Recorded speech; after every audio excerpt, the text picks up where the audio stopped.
My name is Trish Ware, and I am obsessed with all things pregnancy and birth, and helping you to navigate both the practical and the magical seasons of this journey called motherhood. I'm an all-day coffee-sipping mama of 7. I've had the amazing privilege of delivering many babies in my 15-plus year career as a labor and delivery nurse and as a mama of 7.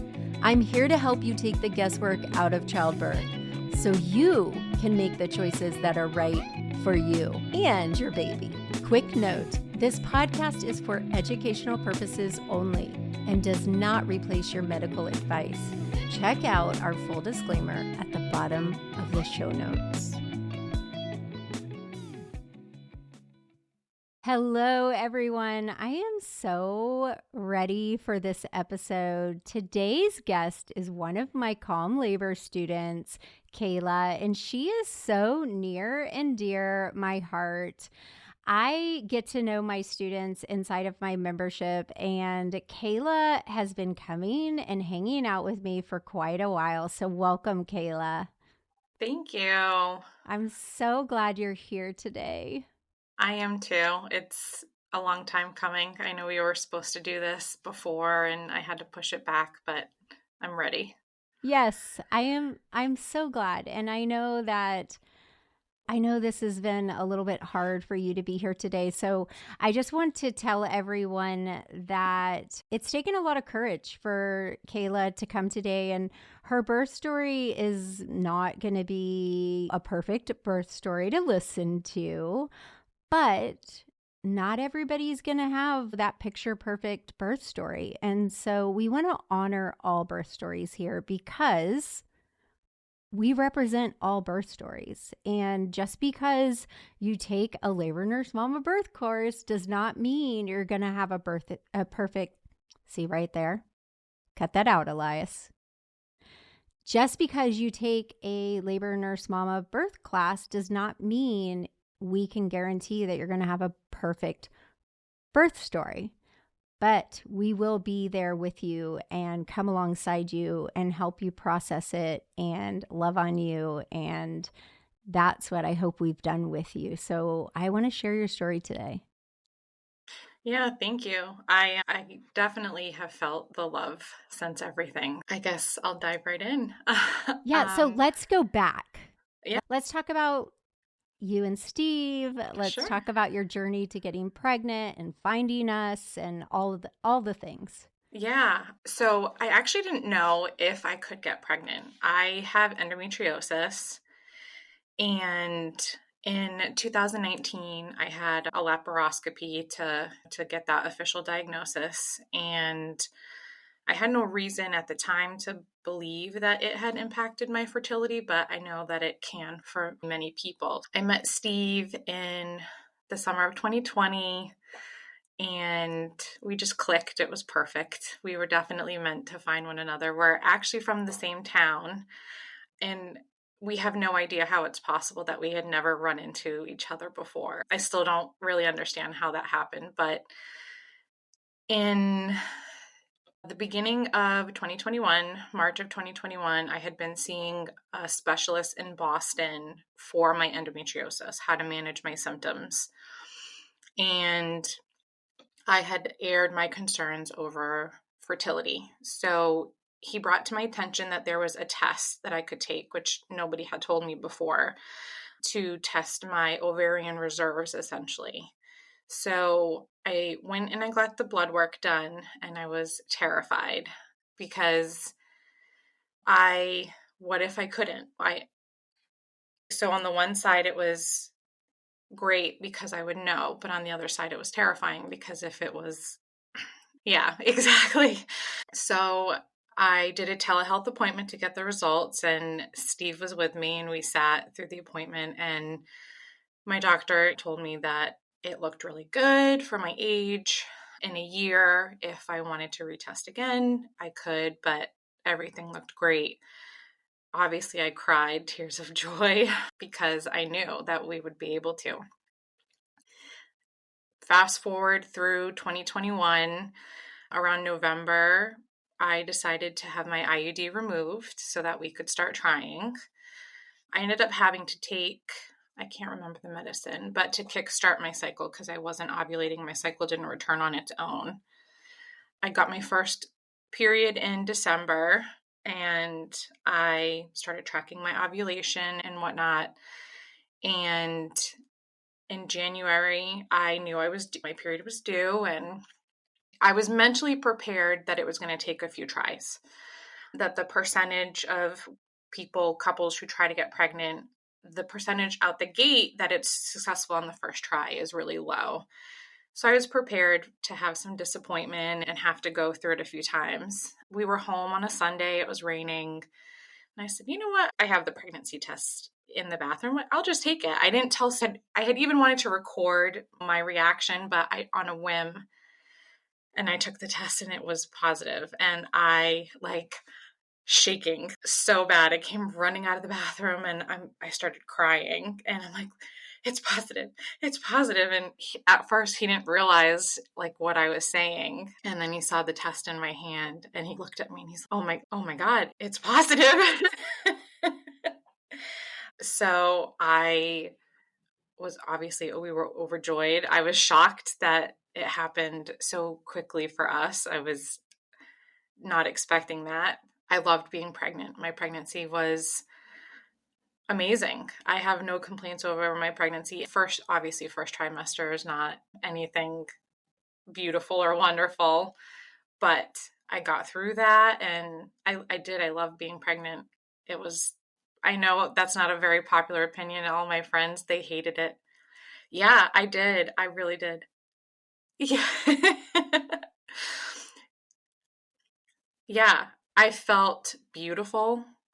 I felt like how I was supposed to, I guess, because the endometriosis, there were times that it made me feel like my body was broken because it was doing something that it shouldn't be doing. And that was painful at times. And to be able to be pregnant and it go so well, I felt that I was fulfilling a purpose. And if Steve made me feel beautiful and he loved pregnant me, and so it was great.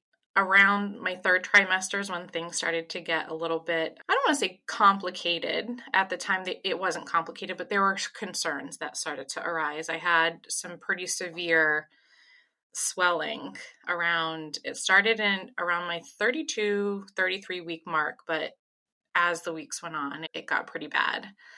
I want to say around my 35th or 36th week appointment, I had started going for weekly NSTs because they had noticed that my blood pressure had started going up. And that's where everything, I think, from that point forward, stuff started changing very quickly without having any kind of control over it.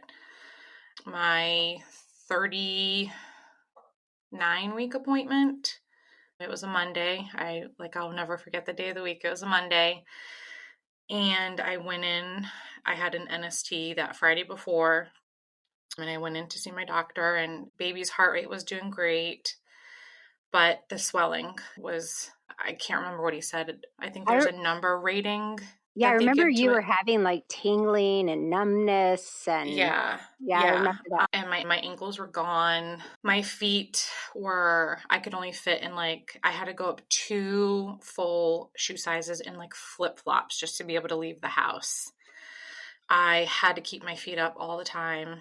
So at this appointment, he mentioned the possibility of having to look at being induced. And I love my OB. Our story aside, my OB was amazing throughout my entire pregnancy and has been an amazing support person after. And he said, I don't want to induce you either. If you can go into labor naturally, I would prefer that. But let's give it a few days and see what your body does. But I couldn't do curb walking. I couldn't do certain things because of the swelling. So I had to find other things to do, bounce on the ball, or Steve and I tried doing it the old fashioned way and to see if we could kickstart it that way. Yeah. But my body it wasn't ready. Ainsley wasn't ready for my body to go into labor on its own. You were having some blood pressure stuff too, right? Yeah. Yeah, that's why I was going in. Besides the swelling, Yeah. that's why the Yeah. NSTs started Yeah. being weekly, because I was having Yeah. my blood pressure had started going up. Yeah. So Wednesday, the September 28th, that was what we agreed on. If by the 28th, if by Wednesday, if I didn't go into labor naturally, I was going to go to get the Foley bulb inserted. Yeah. So we went to the hospital. I didn't realize that I was actually going to be getting admitted that day. I thought we were going to place the bulb and I was going to go home and see what would happen. The hospital that we delivered at doesn't do that. So once I was there for the Foley bulb insertion, I was there until Yeah. baby came. So while they were admitting me, I was doing all the paperwork. Steve had to come and get all of like our hospital bags and whatnot because we didn't bring any of that with us. The bulb, my blood pressure, it was high. Again, it wasn't like emergent, but it was Very high. high. They wanted to keep Yeah. it. Yeah, yeah. I think I remember. It's like They 140s or high 130s or something. Yeah. Yeah, yep. So I did all the paperwork, I got admitted. They placed the bulb sometime Wednesday evening, and Which was good that it you were somewhat open. yeah, if I recall correctly, I want to say they were saying it was about 2 centimeters. Which is great. Baby was at -3, so baby was not dropped at all, Yeah. and only I think like 20%, maybe 40% effaced. Like cervix was definitely not ready, Mm-mm. like naturally, for that process to begin. So they placed the bulb, and pretty quickly I could feel the pressure, the contractions. I remember I got sick. I vomited a few times, which from your course, I was like, okay, like this is a good sign. Vomiting can be a good sign. And I'm thinking to myself, like, okay, my body is responding well. Things are going well.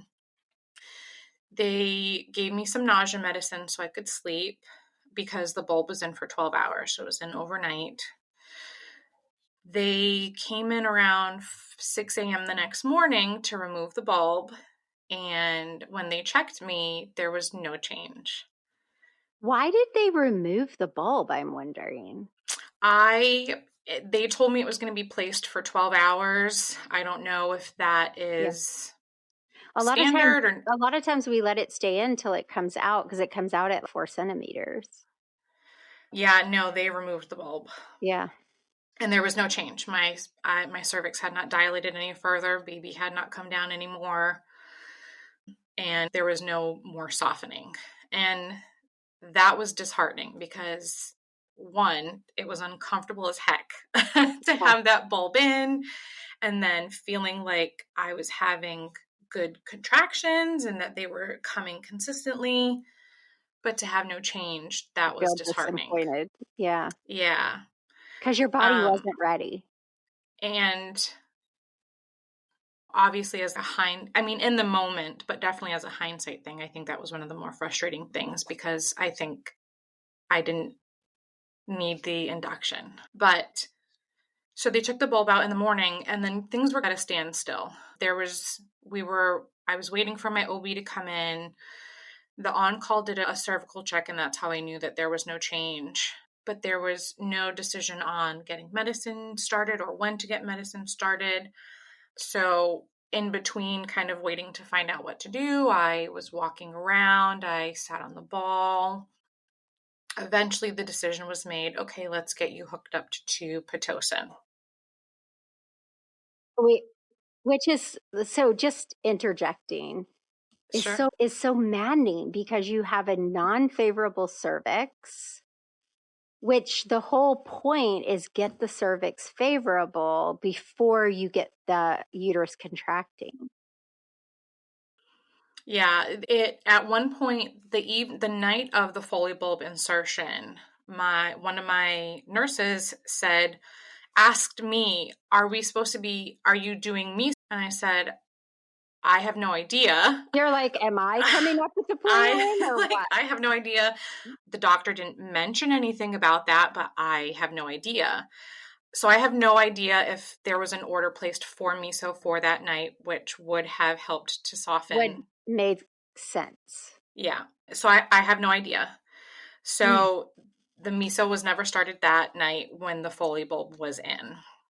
So on Thursday, the decision was made to start the Pitocin before miso was started. I was on Pitocin overnight. I don't remember exactly how long, but the order was in. It was supposed to be Pitocin for X amount of hours and then start the miso immediately after that Pitocin drip finished. And then once the miso was finished, I would go on Pitocin again. Which I've never in 16 years of labor and delivery heard. So labor started on Wednesday night and then stalled. So someone made a mistake. You know that now, right? Yeah. Oh, for sure. That's not a normal Steve, order of induction. You always so cervix favorable, then start the uterus contracting. yeah, I don't want to like disparage all of my L&D team because I did have some really amazing Yeah. people, but there was definitely a major disconnect between my nurses and the orders that my doctor was giving, in that the nurses were not following the orders that The my nurse doctor who was giving. started the Pitocin that first time messed up. Yeah. That's And the where, fact that miso wasn't started the night before. or maybe then. Yeah. But I can't say for sure because it is appropriate. The Foley is a cervical ripening process, and that can be in place of the miso. Either one of those is the same type of that's a mechanical cervical ripening in place of miso. It can be either or. So that is appropriate. So he could have written it, he could have written either one of those. But you would never go cervical ripening, uterine contraction, cervical ripening, uterine contraction. You don't do that. You do cervical ripening prior to uterine contractions. It's put the key in the door, unlock the door, pull the door open, shut the door, key, open the door, shut the door, key. You know what I'm saying? Like Yeah. you Yeah. can't open the door until you unlock the door. It makes no Um, sense. so in the morning when that Pitocin drip stopped, no additional medication was administered to me the way it was apparently in the orders. So they were supposed to, as soon as that Pitocin drip stopped, start the next medication 7 a.m. So that way, come early afternoon, we could start whatever the next process was going to be. So again, the Pitocin had, I couldn't feel them. They could see them on the monitor. I guess I was having some contractions. So again, labor was progressing and then stalled. So that was the second time now that my body is starting the process and then stalled. But had you made any cervical change at all at this point? No, no, still no. Okay. So on Thursday afternoon, at this point, I'm exhausted. I'm starting to get a little bit discouraged. The emotional side of everything is really starting to take a toll. We're here for a few days now. I It's exhausting. I was it was exhausting, and I'm hearing other moms in other rooms and hearing them pushing and the doctors encouraging them and all that, and these moms are coming in delivering their babies and then going, and we're still sitting in this standstill. Yeah. So we ended up asking my doctor if we could go home at one point because nothing is happening. My body obviously isn't ready yet, and this is just exhausting. This is emotionally exhausting. Plus, you feel like crap because you're swollen. You've got the blood Yeah. pressure stuff going on. Yeah. My doctor was he was actually willing to let us go home. He understood where we were coming from. Nothing had changed. Baby's heart rate was doing great, so there was no concerns there. There were some concerns, obviously, with my blood pressure, but nothing, again, emergent. Yeah. So I had a really tough decision to make. Did I want to go home and come back in a few days and see if my body was ready or stay the course. And I made the decision to stay the course. To me, I was already there. If I got to leave and go home, I don't know if I didn't feel like I would have the emotional strength to have to go back to start the process all over again. I reluctantly said, we'll just stay. And So how do they you ended feel up about kind of, that now? Because I know that somewhat. I've yeah, walked through, now I definitely wish I had left for and sure. I wish I'd come we'll home. come back to that again. Yeah, I 'Cause- definitely wish I had made the decision yeah, differently. So the decision was made for me to stay. My doctor said, okay, we're going to pause on any medical intervention. So we're going to pause on let you miso, we're going rest, to pause on Pitocin so I could try to get some rest. I could eat because obviously on Pitocin, they're telling me I can't eat. which is Um, entirely appropriate. Give your body a y- rest. yeah, so I got to get a little bit of a rest, and then we started everything all over again on Friday. I was given things in an order that made more sense. I was given miso and then Pitocin.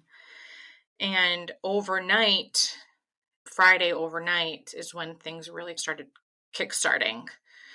At That this point, I had, that makes more sense to me. That in that order makes a little more sense. I still wonder if someone made a little bit of a mess up on the orders because it just doesn't make no sense to start Pitocin when your cervix isn't favorable.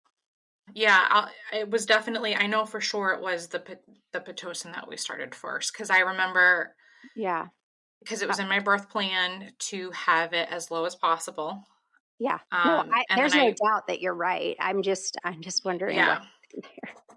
So overnight, things started to progress the way my doctor wanted them to be progressing better. The decision was made at that point because my labor had stopped and stalled a few times and I was exhausted. I opted to do an epidural. Again, it was a hard decision to make because I felt like I had done so much preparation to not or to go natural without the epidural, but I was so exhausted and I felt, okay, if this can give me the ability to get some rest to prepare for this, then I'll do it. That was awful. My epidural was awful. I had back surgery in 2017 and the anesthesiologist had issues placing my epidural. He tried, I think, 3 different sites. So I had to sit Hey, there during contractions, hunched over. oh my goodness. He tried to place my epidural multiple times. Yeah. And obviously having to make sure if there was any numbness and tingling and this and that. And yeah, I think it was 3 placement sites. I think the third site ended up being successful. So that was sometime late Friday night. Overnight, I was able to get a little bit of rest. At some point, I remember the doctor coming in to check me, and things were progressing really well. So he felt really confident. Sometime early Saturday morning, I had a cervical check. I think I had started getting some nausea, some vomiting. Even with the epidural, I was feeling some strong sensations, contractions. So they called him to do a check, and I was fully dilated and fully effaced. I don't remember what station baby was at, but I know that she wasn't like super low. I don't think she was at a negative station any longer, but I don't remember where exactly she was. All right, time to start pushing. Great. This is what we've been in the hospital a few days for. I was adamant that I wanted to do the majority of my pushing on hands and knees if I could, or side laying, or whatever the case may be. I just knew I 100% didn't want to be on my back. So in my room was Steve and 2 other labor and delivery nurses. Now, obviously, with an epidural, I can't 100% feel the sensation of the contraction when one is coming and when it's not. I was relying on my nurses to be monitoring it on the monitor and say, okay, let's get ready for the next one. Except that my nurses we're having side conversations and getting distracted. So I'm facing my bed. I'm not facing the monitor. I'm feeling like I'm having contractions and that I need to push. So I'm saying, okay, I feel like I need to push. Whether or not I'm having a contraction or not, I'm not sure. Are they responding to you? Yeah, Steve, because I'm like, I feel like I need to push. So then Steve is having to get their attention and be like, okay, she feels like she needs to push. I'm getting anxious right now. Yeah. I don't think I knew that part. Yeah. Yeah. They were having side conversations. What about, obviously, I don't recall, Shame on you too. but they were not focused and saying, okay, Kayla, here's another contraction. Get ready to push, get ready to bear down. Because of the swelling that I had that went all the way up my legs, my knees, my thighs, being on my knees, hands It and probably made knees it worse. it made it work. Yeah, I ended up getting pins and needles much faster, I think, Mm, than other mamas may have if they didn't have the severe swelling. yeah. So I Plus ended up having to plus change. you had all that fluid for so many days. Yeah, Wait. plus everything they were giving me, the Mhm. IV, all the medication. Yeah. In bed. So we changed the position to, I think next I tried side lying. And again, like I'm feeling like I have a contraction coming. I don't know for sure if I am.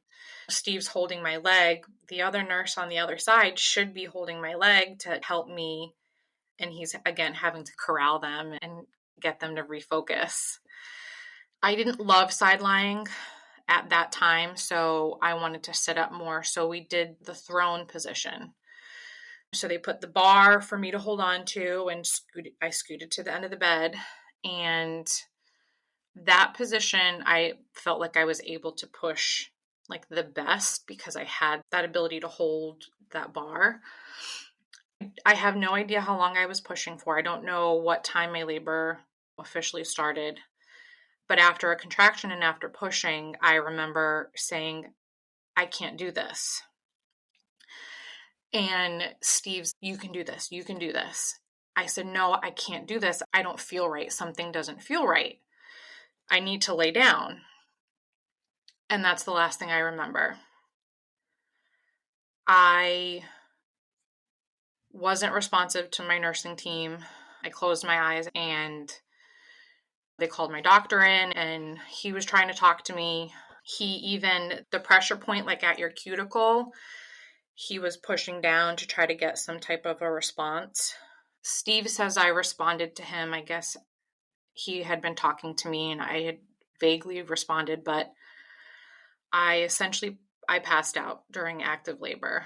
So at that point, obviously the decision was made to have an emergency C-section because I wasn't in a position to push and the baby wasn't low enough for an assisted delivery. I was not conscious for my daughter's birth. We didn't know what the gender was, so I didn't know that I was having a girl. I was not conscious for my daughter's birth. I was out. They had given me medication through the spinal tap. I do remember before they pushed that last push of medication, I remember contractions and like crying out or moaning out. I remember the feeling of them cutting me. And then that's it. And then I don't remember anything. So I have no photos of me, Steve, and Ainsley in the operating room. I didn't get any skin to skin with her in the operating room. My doctor says I woke up as they were wheeling me out and I asked what I had. Again, I have no recollection of that. Steve was able to do skin to skin with her, which I'm grateful that he was able to do that. I woke a few hours later. Ainsley was born at 8:45. I woke up sometime after 10:30, 11 a.m. So she had been born for a little while before I got to see her. I don't have any recollection of those first few hours. There's photos of me and her as I'm still coming out of that medication haze. I was in the post-op room for a bit. I did my first attempt at breastfeeding in that post-op room. The hospital that we delivered at has, in the labor and delivery ward, a button you get to press to announce the arrival of a baby and that you're moving to postpartum. So once I was in the clear to go to the postpartum, I got to finally push that button, which was great. And our first night in postpartum was tough. I tried breastfeeding. I was still really weak, tired. And I think I was in a haze because I don't really remember a whole lot. But just being tired is a big thing I remember. The next day, they're checking in on us the whole time and checking the incision. And I think my first sense of what really had happened was, I think, like that first incision check, and oh, it looks really great. He did it looks so good. And I remember thinking to myself, like, I don't care how good it looks, like this wasn't how things were supposed to go. That night, I was exhausted. Ainsley had started cluster feeding essentially, and my milk hadn't come in yet. Having her latch was difficult, and I'm still exhausted, weak at this point, emotional. And that night, that second day of her being born, I made the decision that I needed to give up my breastfeeding journey. I cried making that decision. I paged the nurse in. I'll never forget her name. She was amazing. I paged her in and I said, we're going to start formula feeding Ainsley. And as I'm telling her this, I'm crying. And I can see that this is a really hard decision for you. Can you tell me what's going on? Tell me what you're thinking. And I just broke down because she was the first person that had asked me how I was doing, seeing visibly how I was. And it was the first time someone acknowledged that I had been through something traumatic, because she understood. She's telling me, it doesn't matter how you feed your baby. When you walk down the street, do you see someone and say, oh, they're breastfed, oh, they're formula fed? You've been through something really big. What you just went through was traumatic. Everybody in labor and delivery and postpartum knew about us, knew what we went through, knew what happened. And it was the first time someone said it out loud. And that was big, that someone saw that and recognized that. I remember feeling very disconnected from Ainsley. I remember feeling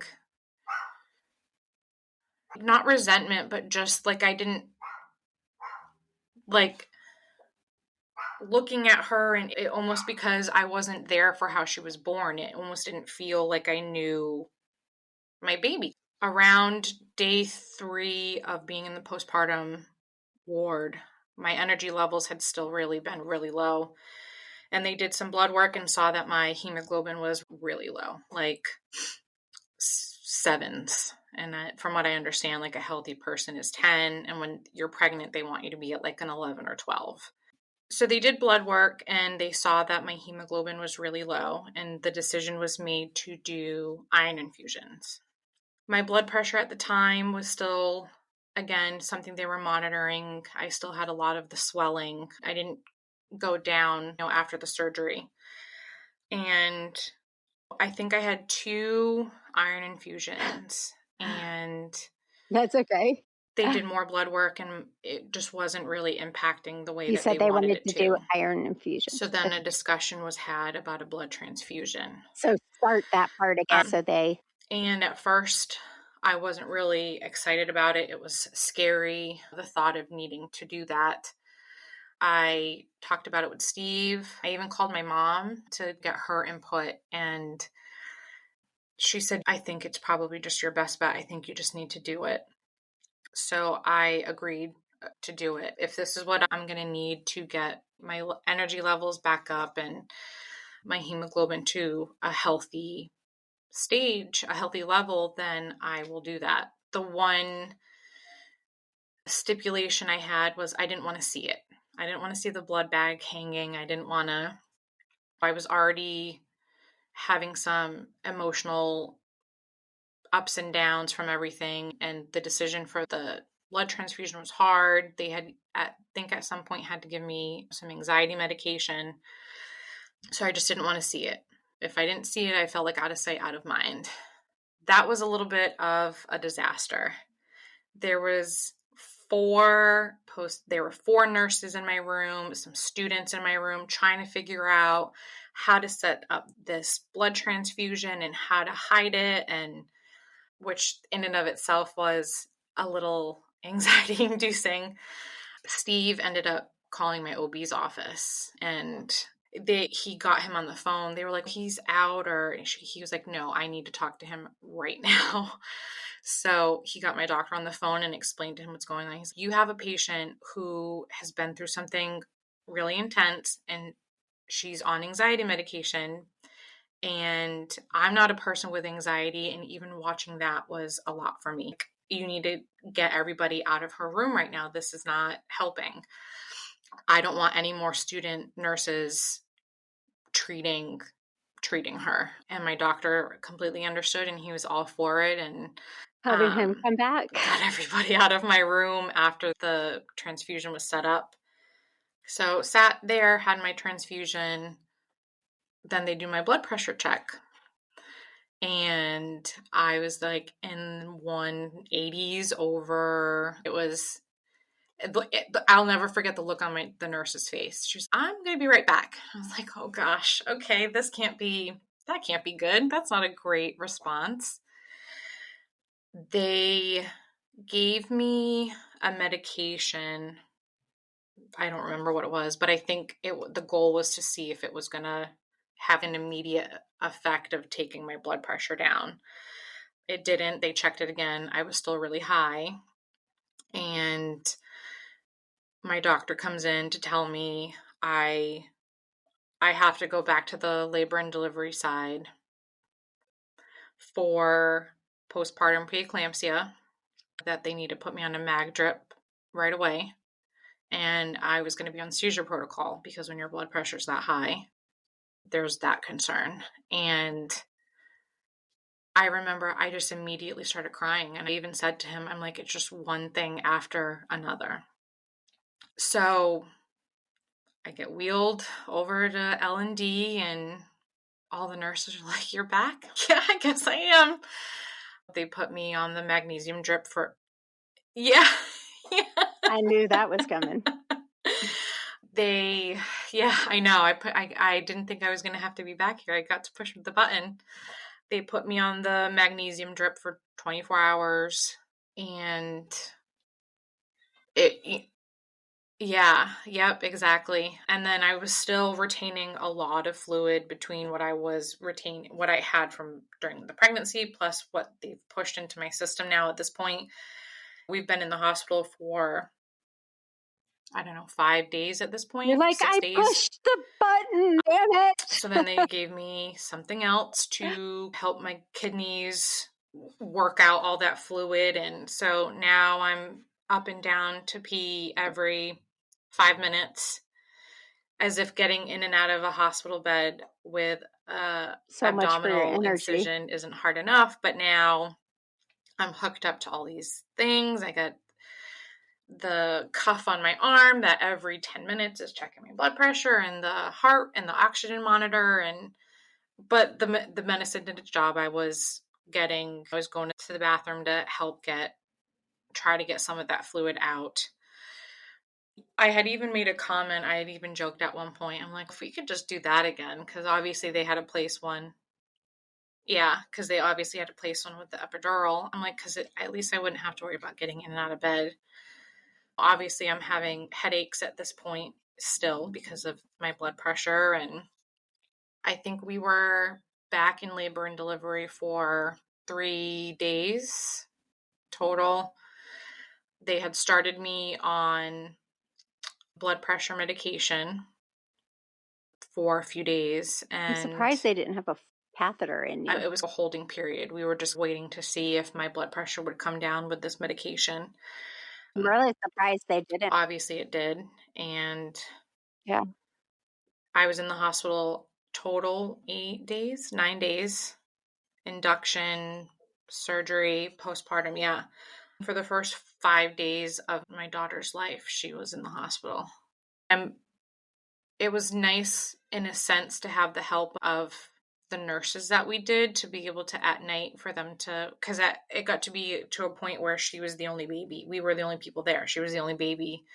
So they could take her at night so that Steve and I could get some rest, and they would just all take turns holding her and feeding. Yeah. But it was hard to say the least. At one point, I sent a text message to my friends and family. I still have it on my phone, but because I felt really disconnected and not wanting to give all the details or whatnot is just second nature to me. I'm not 100% in terms of asking for help. I'm not always the best at it, and Steve really encouraged, he's like, you need to let everyone know what's happening. So I sent a text to my family and friends saying, I know I've been distant since Ainsley's arrival.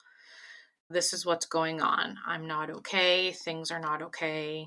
I explained to them I had to make the decision to give up breastfeeding and to clue them in it as to how I was at that moment, at that time. And even like I said, feeling disconnected to Ainsley, I remember saying to her at one point that I'm sorry mommy hasn't told you she loves you yet.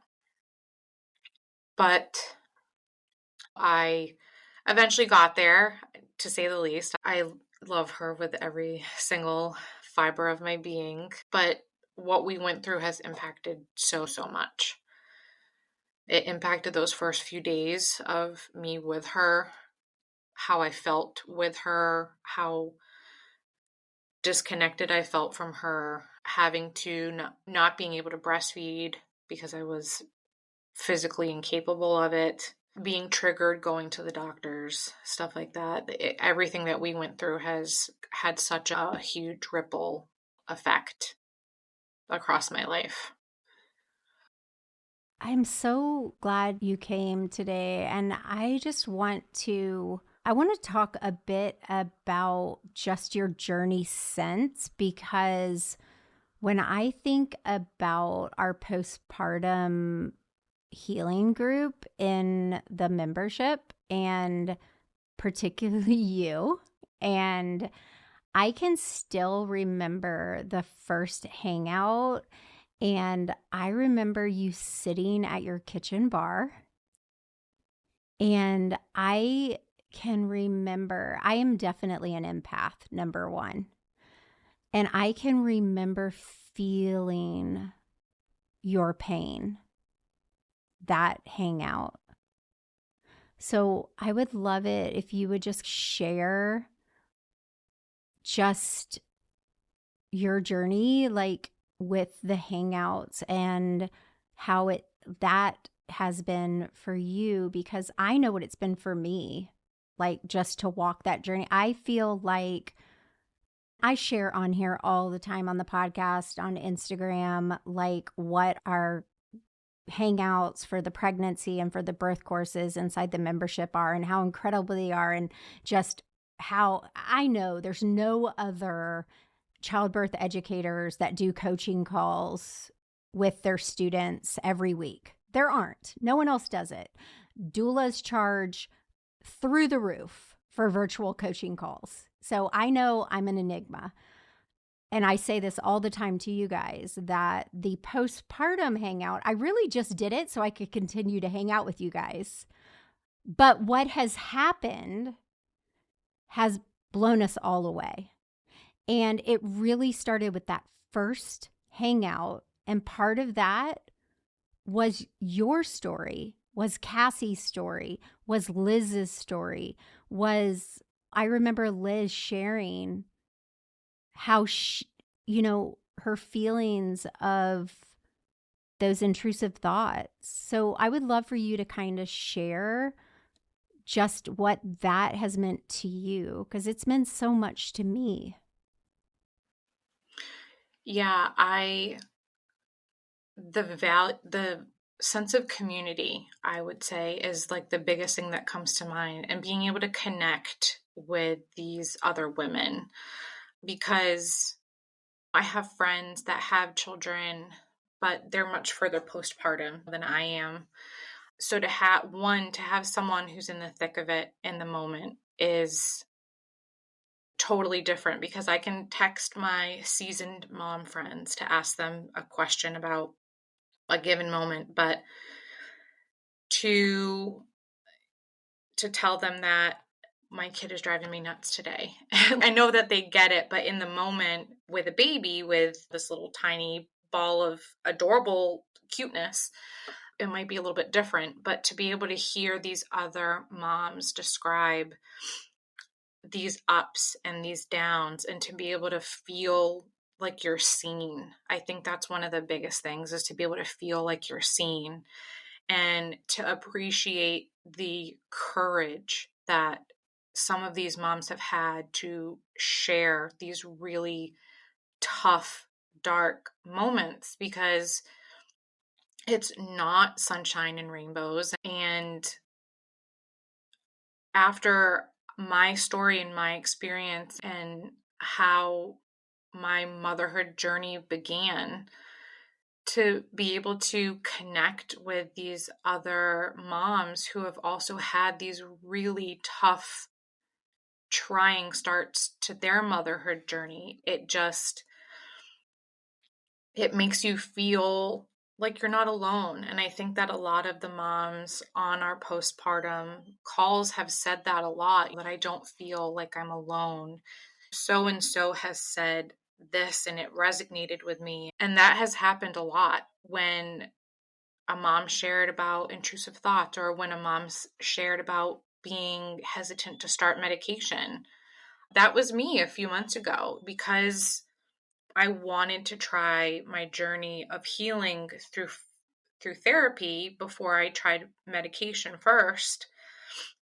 As we've chatted about, that therapy journey has been very difficult, but my anxiety and being overwhelmed at times and feeling lonely, and again, to have another mom admit that, feeling lonely at times, trying to put Ainsley down for a nap and finding myself crying because I'm overwhelmed that she's fighting this nap and I'm tired, and making the decision that it was going to be in my best interest mentally and to be a better mom to start medication. Like, other moms have shared that already, and it made me feel not that it not that I needed the justification that it was okay to start medication, but to know that someone else has also felt similarly. Am I making the right decision? Is this the right decision for me? Or is anyone going to think lesser of me that I need to do this medication? Or other moms have said that, and I think that feeling of being connected to them, it's invaluable. I don't think I'd be where I am in my journey if I wasn't able to hop on those calls and share the ups and Yeah. downs. It has really taken me for surprise. It really has. And for those of you guys listening, what we're talking about, last fall, we we opened up our student community, turned it into Calm Mama Society, which is our pregnancy and postpartum membership. And what has taken life of its own is the postpartum side of the membership. So anyone who joins one of our birth courses, either Calm Labor Confident Birth, which is what Kayla took, or the VBAC Lab, which is our other birth course, gets 30 days in Calm Mama Society to try it out. You get it 30 days free, and then it's $19.97 a month. And that includes virtual labor nurse support and our doula support. And then you get this unbelievable, undescribable community support through your postpartum journey. And while you're pregnant, we meet every Wednesday and we have a coaching call via Zoom. I go live inside the community. I try to go quite a bit. I get on there in the morning. These girls are my friends too. Like, we hang out. They know I'm very vulnerable. I share my life. Like, I'm real with them. They're real with me. I know what's going on in their lives. They know what's going on in mine. My doulas hang out with them. We've got a pelvic floor specialist. We've got a baby care specialist, on and on. And then on Thursday nights, we have this postpartum hangout, which is funny because if you know anything about labor and delivery nurses, we are not postpartum nurses. When we get floated to postpartum, we bitch and moan. We are not postpartum nurses. So the extent of my postpartum nursing is mostly 2 hours after birth. And then I say bye, unless you are high risk and you come back to me like Kayla. And then I put on my high risk nursing. I like it. It's thrilling. I take care of you again, and then I ship you back. But what's been really incredible is that I've told, Kayla knows this because I've told them, because it's mind boggling. I've been able to heal some wounds inside of myself that are old, because some of my kids are adults, but it's things that I didn't even know that I went through in my own postpartum journey, because the moms in my own life, we never talked about it. These are things that my friends never verbalized. We didn't verbalize it because some of it is embarrassing. And so there's something about us being on something, there's a safety to this Zoom call that we do, that we're able to just be free to talk and share. I don't know. It's just been really cool. And like, you and Cassie have become friends outside of labor nurse mom. Yeah, we text all the time, every day, all day. I mentioned to her about, obviously it's not until October, but flying out for Ainsley's first birthday. Like, we talk all the time, and we've connected. We initially connected and bonded over the fact that not even our stories, but over the fact that our babies were not sleeping at the time, sharing that struggle and trying to find humor in it. And then just from there, we've just connected and bonded over just different aspects, our journey, the stuff our kids are doing, where they're at. And then another mom I've been texting with is Sarah, because there were a few calls where Sarah voiced some struggles that she was having. And I saw that in me as well. And I remember reaching out to her and just telling her, like, hey, like, I get it. I see you. I'm in the thick of that right now as well. And then we've started texting as well. And that's been great. I love that so much. I love it so much. And some of my other students, a couple of my other students flew out and met each other in California. And I'm like, that wouldn't have happened if we didn't start the membership and have these weekly hangouts. Like that. Oh, yeah, without a doubt. That makes it so worth it, because Taylor and I pour ourselves into you guys, like, beyond. Yeah. And that just makes it so worth it to me. Like, I love that so much. I love you guys so much. So that makes me so happy. And we love you guys. And we just want, like, all these workshops we do and the hangouts we do, it's because we want to invest, and I want to change this culture. Like, it needs to change. Like, for Ansley, for my daughters, we want it to be different. Yeah, I think taking the stigma away from talking about postpartum, I think we need to stop glamorizing, I don't know if that's a word, but making it seem like it's all sunshine and rainbows. It's not. I think that there needs to be a lot more discussion around birth trauma as well. I never in a million years would have envisioned that I would have experienced birth trauma because I never knew really that was a thing that could happen. Obviously, I know that there are scary things that can happen, but this term birth trauma never really was something I was aware of. And I think that we need to start talking about it more. And the one thing I have come to realize is that birth trauma is not the exception, it's the Yeah. norm. And that, Which, you know, which is quote hard. unquote picture perfect births. It's hard. Yeah. And in my shoes, it's hard, which we do have a chapter at the very end of Calm Labor that is a debrief, birth trauma chapter. But Yeah. it's a fine line because you don't want to scare, but you want to be real. You know what I mean? So it's hard. And I've talked to you guys before, like, how do I promote Calm Mama Society and say, you need this. You really need this. Listen to me. You need this. Come in here. It's $19 a month, but I promise you need it because you don't know what's coming, without scaring the shit out of these new moms.